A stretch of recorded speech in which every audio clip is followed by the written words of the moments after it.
This is Harare, the capital city of my country, Zimbabwe. After 10 years of political and economic turmoil, life seems to be slowly getting back to normal.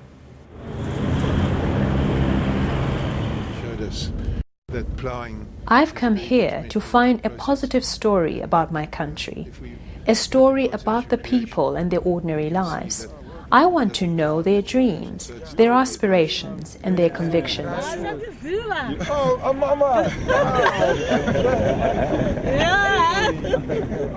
I want to find out how they have survived the difficult times. What drives them? What do they think about their country? What about their future?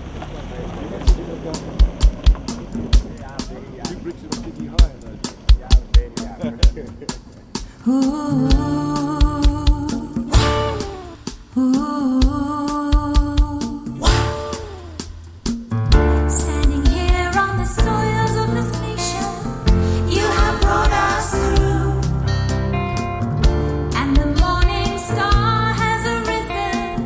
You have brought us through. From a captive you have set us free. The story that I came across is not what I expected.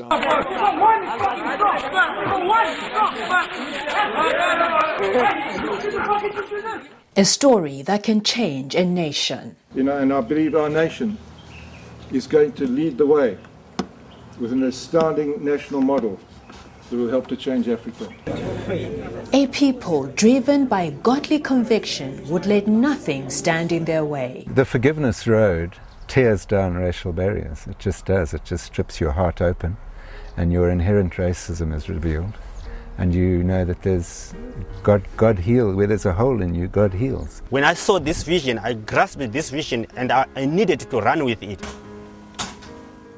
It all began in 1982, 2 years after Zimbabwe's independence. Brian Oldrev, a Christian commercial farmer, secured a job to manage a farm. It belonged to a widow, and she had one son who was still at school and was in trust to him. So we went to this farm. It was called Hinton Estate, and we worked for the Hinton Estate Trust. And we answered to the chairman of the Board of Trustees, who was the accountant. And he just said, your mandate is to make a profit, to bring this farm out of trouble, because they were in trouble at the bank. Brian studied the farm to understand its operations, and a storm would help him discover the problem.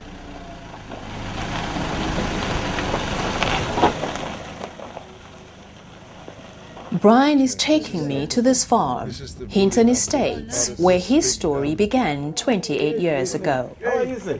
I'm all right. You okay? Sure. I'm not too old, is you? He has promoted conservation agriculture, and not only in the post-land reform era, even before the land reform. Brian Oldrev is in the Mashonaland Central Province, in Mazowe district. He was working with the smallholder producers long before we even started talking about the need to have land reform in Zimbabwe.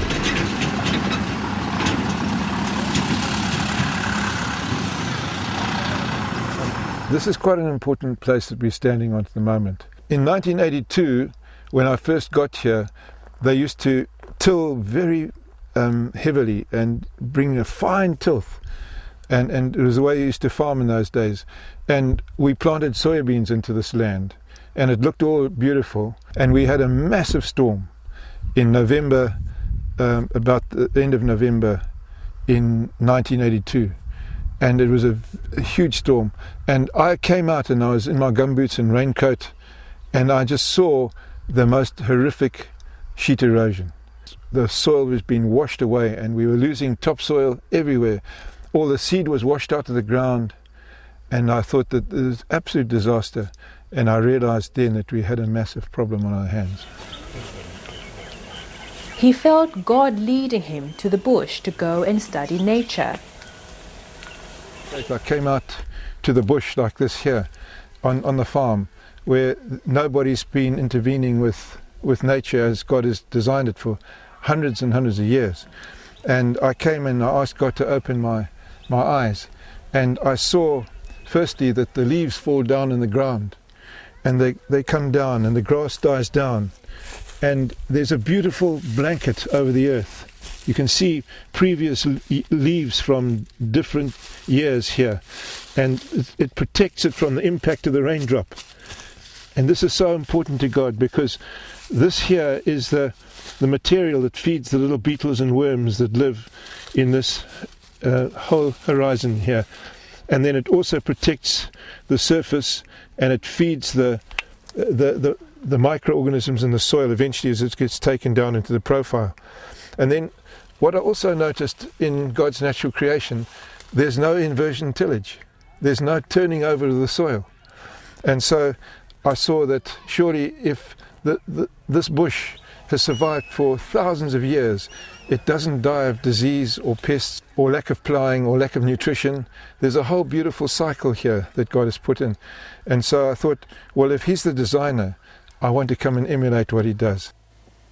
This technology, which Brian called farming God's way, made the farm so profitable that it grew to become the second largest farming enterprise in Africa.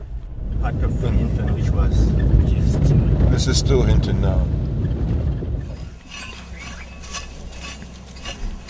Brian felt a conviction in his heart to share this technology with the poor farmers in his community so that their lives could also be transformed.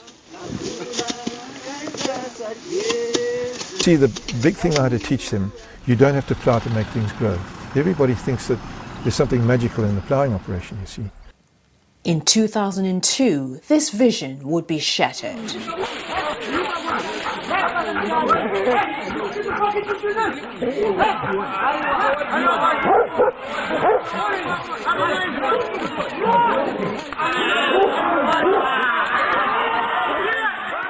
Zimbabwe's land invasions, in which white farmers were violently forced off their farms as part of the government land reform program to address the land imbalances of the colonial era.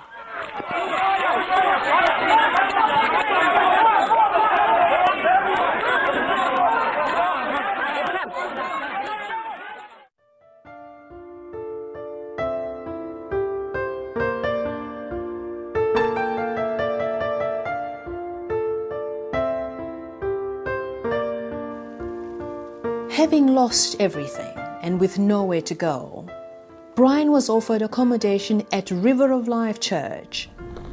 He would move here to try and rebuild his life and launch a vision for a nation.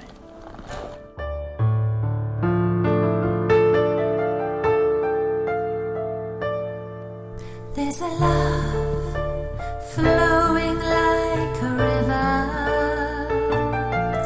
and it's flowing deep and wide.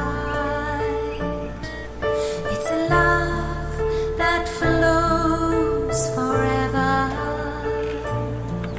with trees of life on it. The impact of the raindrops against the bare ground, and here they develop very deep because this soil has been plowed, but he hasn't mentioned the amount of nutrients, infiltration of water into the ground.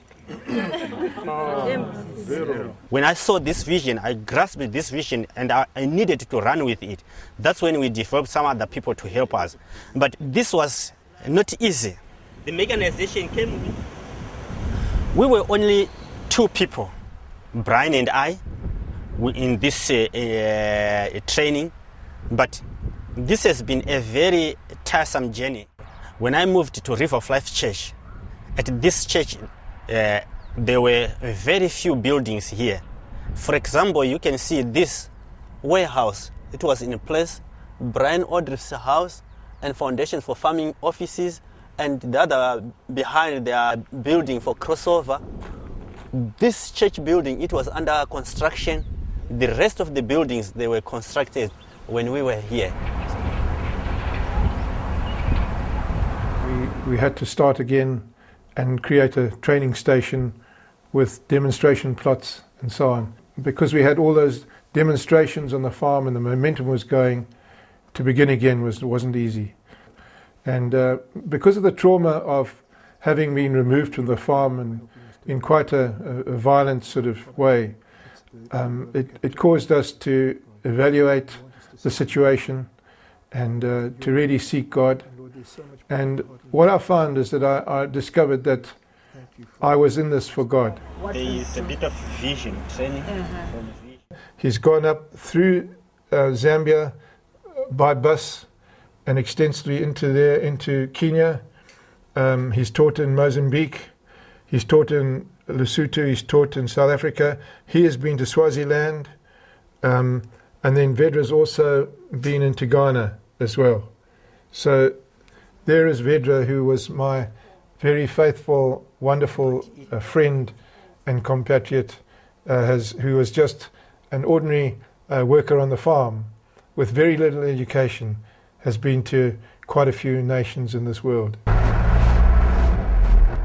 In Harare, Brian's attempts to promote what was now known as conservation agriculture within agricultural and commercial farming circles would be seriously opposed. And I was asked to give a paper.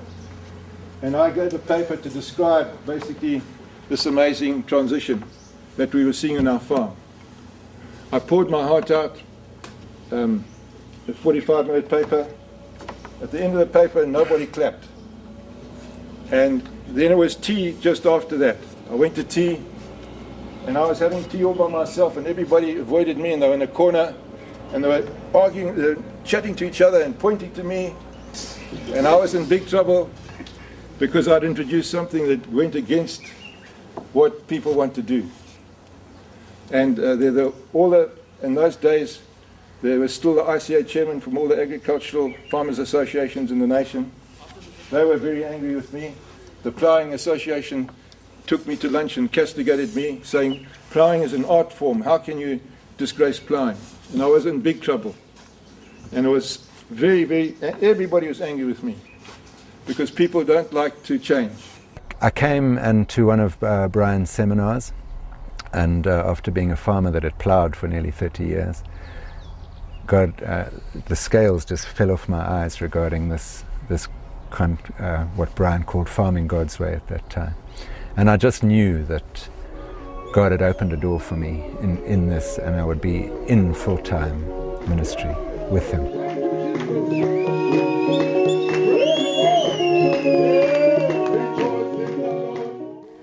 I was keen to find out how ex-commercial farmers who have come on board to support this vision had dealt with the issue of losing their farms. And we had tears. We had serious tears. I'd never known another house in my entire life. I had known no other lifestyle in my entire life. Bridgie and I found it very difficult adapting to town life. You know what it is? It's holding on to this bitterness and resentment and anger it's just like drinking poison and hoping the other person's going to die. The minute you can release it and leave it to God and let him deal, then the burden lifts. And they say it sets the prisoner free, and then you suddenly realize that you were the prisoner. The Son of Righteousness has arisen with healing in his way. The forgiveness road tears down racial barriers. It just does. It just strips your heart open, and your inherent racism is revealed. And you know that there's God heals. Where there's a hole in you, God heals. In his ways, and you are a God. I heard Craig's story, maybe to hear from Cheryl and yourself. How was it revealed to you that you need to let go and seek me, and let go and forgive and reconcile and then get to the level where God is actually giving you songs to write, prophetic songs? I think it was a process, wasn't it? And I think only once we were off the farm and you've lost everything, absolutely everything, that you have time to see what is actually important in life. Our perspective to things that count in life totally changed. And you know what, we couldn't ever empathize with anyone before. We could sympathize, But it didn't affect us. We'd never gone through any hardship, trials, tribulations like that. And so when our kingdoms got taken away and we got crushed, we could now empathize with other people, which is God's heart. Now, us three as farmers, well, I said we all of us, we can say, for God to have done what He's done in our lives, it's been worth losing our farm. Oh. It's been well worth it, because our kingdom we lost. We lost our kingdom. Amen to that. It's been well worth it. That is so because it gives God room to do the work that He needs to do in our lives. And when everything's tickety-boo and everything's wonderful and you're earning a good living, you don't need God. But this nation has come to a place that's all we need. We need Him desperately every minute, every hour of the day. He's brought it into us, a desperate dependency, which we never had before. We'd call on God in bad times, but now we live in a relationship day by day with our Lord. Well, you're talking to probably the wrong person when it comes to talking to the Lord, because I've never had communications with Him yet. And I think that I believe that nobody, I don't care who it is, has the right to take property as and when they deem fit. If you build up something for your pension, that is your right. If people want to turn to a religious manner, that must be their prerogative. But don't try and persuade me otherwise. I am staying as I am. And regrettably, those are my feelings, and I'm very, very hard about those feelings.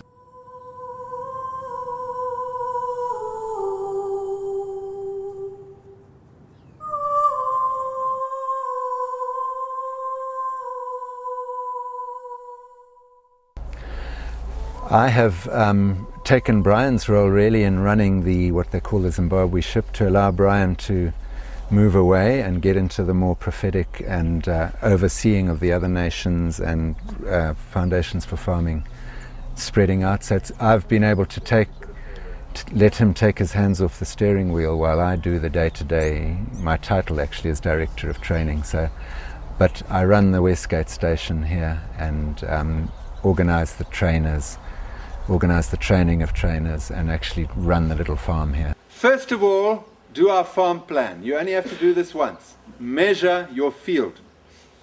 See how many hectares you've got. We've taught you how to do the farm plan. From that plan, now you can work out your rotations, you can work out your yields, you can work out how much seed you need, how much manure you need, how much compost you need. This last season at Taita, the poor ones managed to have some harvest because they did their plantations on time. And because of the amount of little rains we received, because of the mulching, the crops were able to survive during this past season. So it did help us. There was transformation within our community.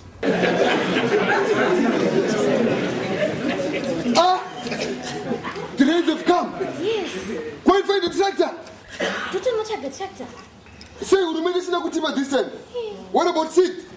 What about fertilizer? Baba. Giant sign of finish. So go and find the tractor. And part of our training is not just a technology. We've got to teach people how to implement this. The knowledge is there. It's how to get people to do that. And you only do that with heart change. You see, you cannot get behavior change until you have heart change.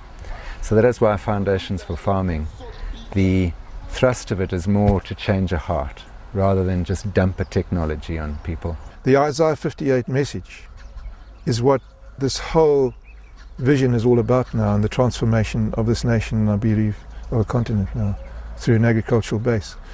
And that's an exposition that I've made and written about. What I want to say to you, it's an agricultural entrance point. If you're faithful to your land, God adds to you. And we've got a very simple technology that's very appropriate. It doesn't need big machines. A poor person with a hoe can be the best farm in the world. We've shown people that. And he's faithful with that, God adds to us. We start with the little we have. Yeah, we're in an amazing place in Zimbabwe because although we've been exposed in 23 countries in Africa, Zimbabwe was the last country that really embraced it, and usually we've spent a lot of time outside in our region, countries embracing it, and it was never embraced in this country. You know, sometimes a prophet is not welcome in his hometown. I think what lacked initially was this link with government. There was no realization what role the government can play, but since that it was realized and there have been more collaborations with government, I think we have gotten somewhere. The average yield of maize in the conservation agriculture sites that are dotted around the country, we're talking about 4 to 5 tons per hectare, right? And that's out in the smallholder sector. And yet the average national yield now, we're talking of the whole country, is hovering around 0.8 tons per hectare. So you can see the difference that the conservation agriculture project in the country is contributing towards food security. So we have seen the benefits of conservation agriculture. As Ministry of Agriculture, our mandate is to increase or to enhance food security. As I speak, my department had a budget allocation for conservation agriculture from the Ministry of Finance. And also even the President, during the opening session of Parliament, he also actually mentioned conservation agriculture for the first time. Foundations for Farming is carrying out most of the conservation agriculture training for stakeholders, NGOs, government. So their role is very, very important, and the cooperation with them is really very fruitful because they have this huge background and because they have technical knowledge and because they would be in a position to tell us when we are going wrong and which way to go. So their involvement is really crucial for the rolling out of conservation agriculture.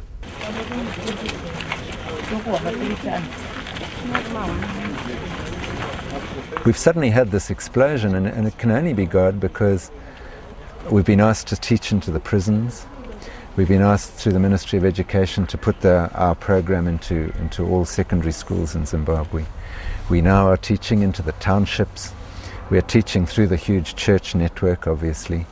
All the NGOs and the FAO have asked us to do the training, and we like the plumb line for the training into the NGO community.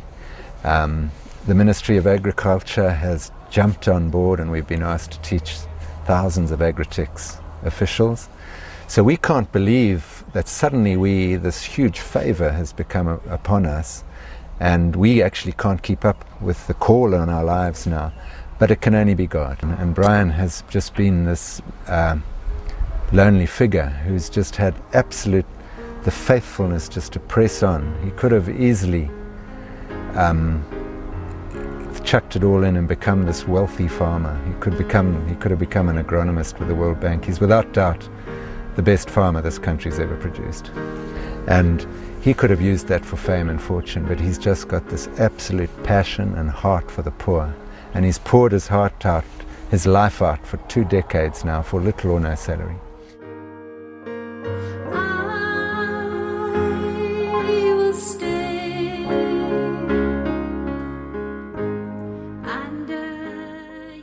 What a journey this film has been for me. I know that I set out in the beginning to film a positive story about my country, but I didn't expect to find such deep transformation. This has been a shocking and yet uplifting journey for me and my faith. I know that in some parts of the world, people may not believe in the Christian God, but here is a story about ordinary people at the brink of transforming a nation because of their faith. I am convinced now that Zimbabwe is going to be restored as a nation, and I hope that you can allow me to overindulge a little at this point and leave you listening to a song that, in my view, sums up the spirit of this film. This land, our land, is our Zimbabwe, a land of peace for you and me. Once born in pain and segregation, but now we live in harmony. Now flies the flag our nation's glory. We live with pride inside our hearts as we all stand to build our nation. This our